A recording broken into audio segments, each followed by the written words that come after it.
program is that we try to go around trees and save them as much as we can. This is the map that I was talking to you about. The red areas are the areas in the city of Auburn that are more than 51% low or moderate income as far as their residents. So those are places where we can go in and just carte blanche go down a street and replace those sidewalks. So in the last 10 years, where these yellow lines are is what the program has accomplished so far. We've been trying to work on connecting these neighborhoods to our downtown, which is Central Business District is right in that area there.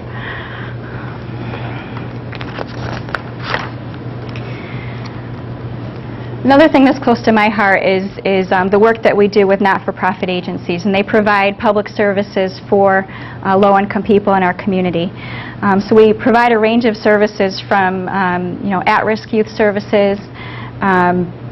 We have a program called Youth Court, where people that, instead of having children or teenagers arrested, they can go into this program and they're judged by a jury of their peers, and it's usually, the sentence is usually some kind of community service.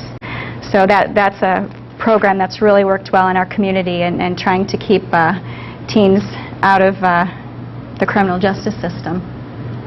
We also provide child care subsidies. This is really important related to business because a lot of times when people are going to school to try to further their education to get a better job or trying to get a job, there's no way that they can afford the child care. So this particular program allows for them to have a subsidy for their child care so they can pay part of it and this program can pay part of it. And then they can afford to work and support their families. We also do a lot with senior programs. This is called the SCAT van. It's a van that they can call up and ask for an appointment 24 hours before and go get their groceries or go to doctor's appointments, and they just ask for a donation.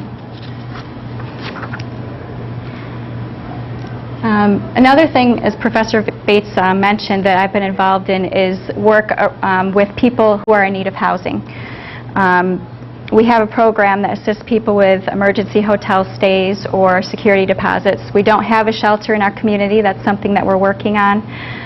But we've gotten really good at writing grants. That's another thing that you do in local government is try to access funds in order to accomplish some of your purposes. And so we've been able to attract almost $700,000 to provide services for people that are in need of housing in our community. And this is probably more what you might be interested in hearing about. Our program supports the city's economic development efforts in a couple different ways. The main one being the loans that we provide for new or expanding businesses in our city. We help businesses with buying buildings, acquiring equipment, working capital needs.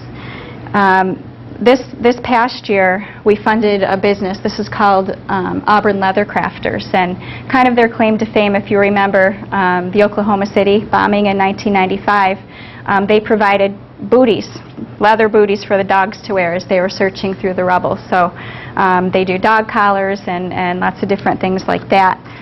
They needed assistance with the purchase of some equipment.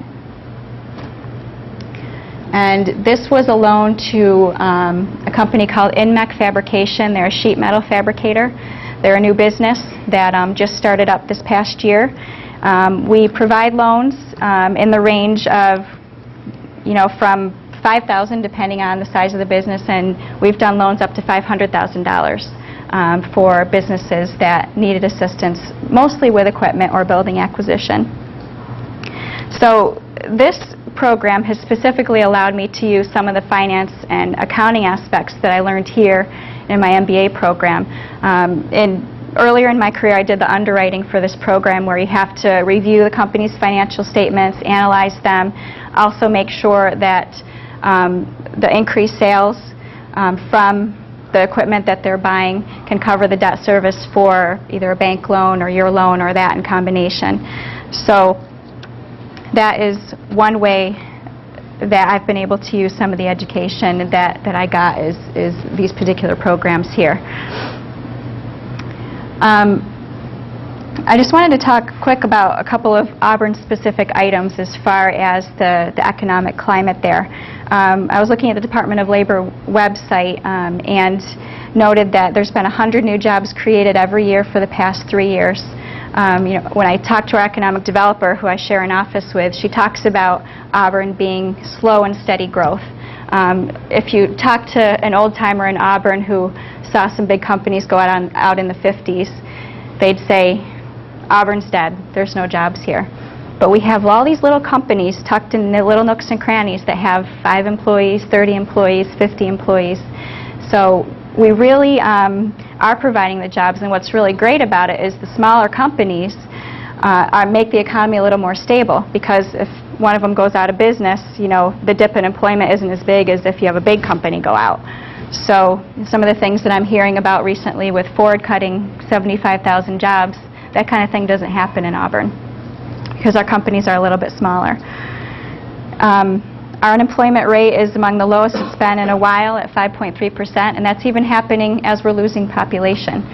So that's something that's happening to some Northeast cities, is we're seeing some people moving out into the suburbs. They want bigger lots to build their houses on. But we actually are seeing some housing development that's happening for the first time in about 15 or 20 years right now. One of the things is I was talking to our economic developer today and saying, what should I share with people that are going to be looking for jobs soon?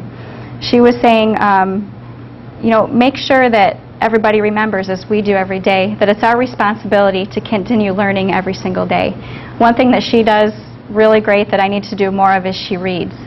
And everything that she reads, she's able to figure out how to apply to her job to provide better service to the businesses in our city. And it's really great to stay up on all the new trends.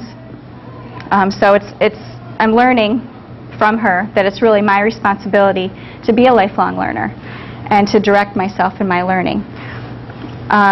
One of the challenges from an economic development perspective for cities, especially cities that are built out and don't have a lot of land to offer to attract a new business, is that we have to do more with less money and less staff. I was just talking to Professor Bates and Professor Hallberg about some cities right now and the budget crisis that we're facing. Last year's city budget, there were 26 people that were on the chopping block to be laid off, and then we were able to find some money to save everybody. This year it's 40 people that might be losing their jobs. So right now in government there's a trend to having to work harder, work faster.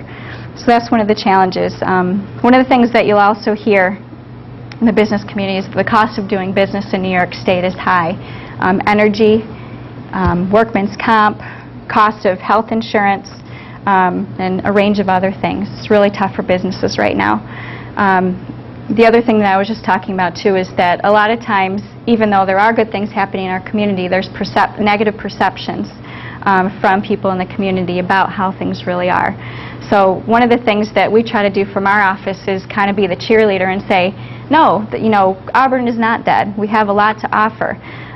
There's a website called essentialnewyorkjobs.com that there's a regional group that has put that up on the website. And right now in Auburn there's 151 jobs listed that are available in the city of Auburn right now. Everything from engineers to nurses, different range of particular jobs that are available. And if you look in the Auburn area or the region surrounding Auburn, there's 409 jobs that are listed.